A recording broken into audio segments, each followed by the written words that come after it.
Jun just announced Touhou 18.5 and it's all about best girl Marisa. Looks like it will be a spin-off from Touhou 18, Unconnected Marketeers. Players control red-eyed Marisa in the quest to become as powerful as possible by collecting as many ability cards as possible. Of course, to do this, you will need lots of money, which is what this game is about.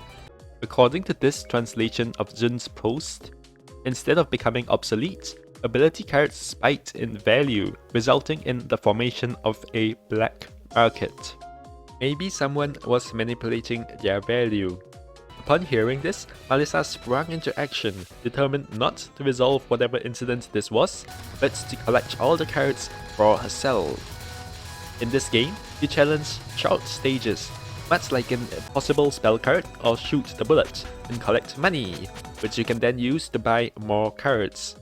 Taking a look at some of the screenshots, you will notice that unlike previous spin-off games, which usually involved facing just one enemy spell card, in this one, you will face multiple waves of enemies.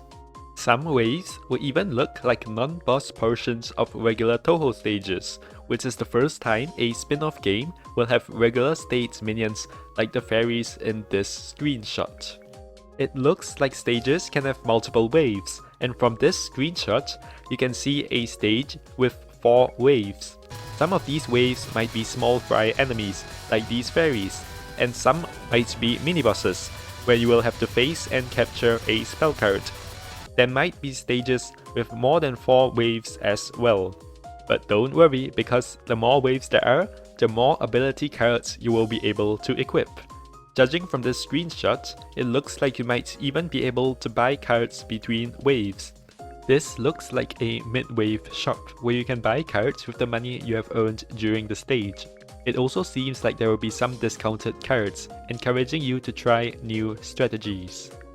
Comparing the ability cards on these two screenshots, we can see that on the left, there is 1 card on wave 2 and 2 cards on wave 3, where on the right, it's the other way around. This means that you can probably buy as many cards as you like from the shop, provided that you have enough money. If you don't like the cards, you can probably save for the next shop. The wave 1 cards might be cards that you start with, and you might be able to select your favorite card to bring into battle, provided you have unlocked it, just like in Unconnected Marketeers. These cards seem to be passive equipment cards, and they probably contribute to the stats that you see on the top right. Let's compare this screenshot and this screenshot. I've squished them a little bit for easier comparison. If you look at the ability cards, you can see that it's the same for waves 1 to 3, so these are probably 2 screenshots taken from the same playthrough.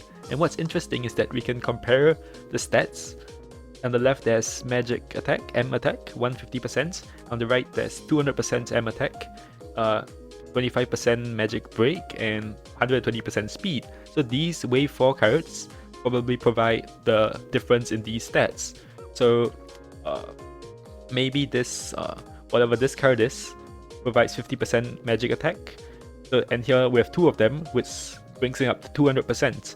And this IR card probably provides the speed and raises speed to 120%. And this Flander card probably provides 25% magic break. The Miracle Mallet seen on the bottom left looks like an active card. These active cards will likely be a key mechanic, just like the cheating items used by Seija in Impossible Spell Card. Choosing the right active card would make it a lot easier to complete certain stages. In Unconnected Marketeers, if you obtained multiple active cards, you could toggle between them, but in this game, it looks like you can only have 1. Jun did mention that the stages were pretty short, so having multiple active cards might be too powerful. Maybe you could use the active card once per wave, instead of the fixed cooldown between users in Unconnected Marketeers. In Impossible Spell Card or Violet's Detector, you would unlock more abilities as you progressed, and this game is no different. There will be a card shop you can access in the menu, and you will likely be able to select which cards to bring into battle. This is pretty cool, because you can buy cards that fit your playstyle. In Impossible Spell Card, for example, there was usually a best item for each stage, which you had to figure out. However, there were also sub-items with various effects. If you are a defensive player, you could decrease the size of your hitbox, or if you are an aggressive player, you could instead choose to increase your damage output. Comparing the main menu shop to the mid-wave shop, you can see that there's two different types of money. You have money and you have bullet money. So the money is probably gained when you complete the stage, and then you get to bring some money out of the stage to the main menu store depending on how well you did. Well, the bullet money is just the money that you have gained throughout the stage, just like how Unconnected Marketeers works. You can actually see the same card being sold in the main menu shop and the mid-wave shop. So it's just like Unconnected Marketeers. You can buy some cards to unlock them and make them available to start with, and then you can also get some of the same cards from the mid-wave shop. If you look really closely, you can see 0 upon 1 and 0 upon 1, which suggests that there's a limit to the number of each card that you can have at a time. There will also likely be a limit to the amount of money you can get out of each stage, so you can't just keep on playing stage 1 over and over to unlock all the cards. However, it'll be pretty annoying if you needed specific cards to easily get a high score or the maximum amount of money from a stage, because then you'll end up having to keep on resetting between waves 1 and 2, for example, until you hit a specific card, which will make the run easier. Looking at some of the new ability cards, we have a butterfly, Tieran's hammer, Maam's knife, Keki's paintbrushes, and Sekibanki's head. Of course, some of the cards will be more powerful than others, and this is a reason why some people don't like Unconnected Marketeers, because some cards are really OP. For example, the physical enhancement Jizo gives you almost 3 additional lives throughout the 6 stages, and Dr. Allen's Death Avoidance Elixir grants you the ability to essentially use your bombs as lives. This means that if you die unexpectedly and didn't manage the death bomb, you will just lose 2 bombs instead of a life. If you choose to start with these 2 items, it makes the game a lot easier. However, I think it's okay that there's variability in the power level of the cards.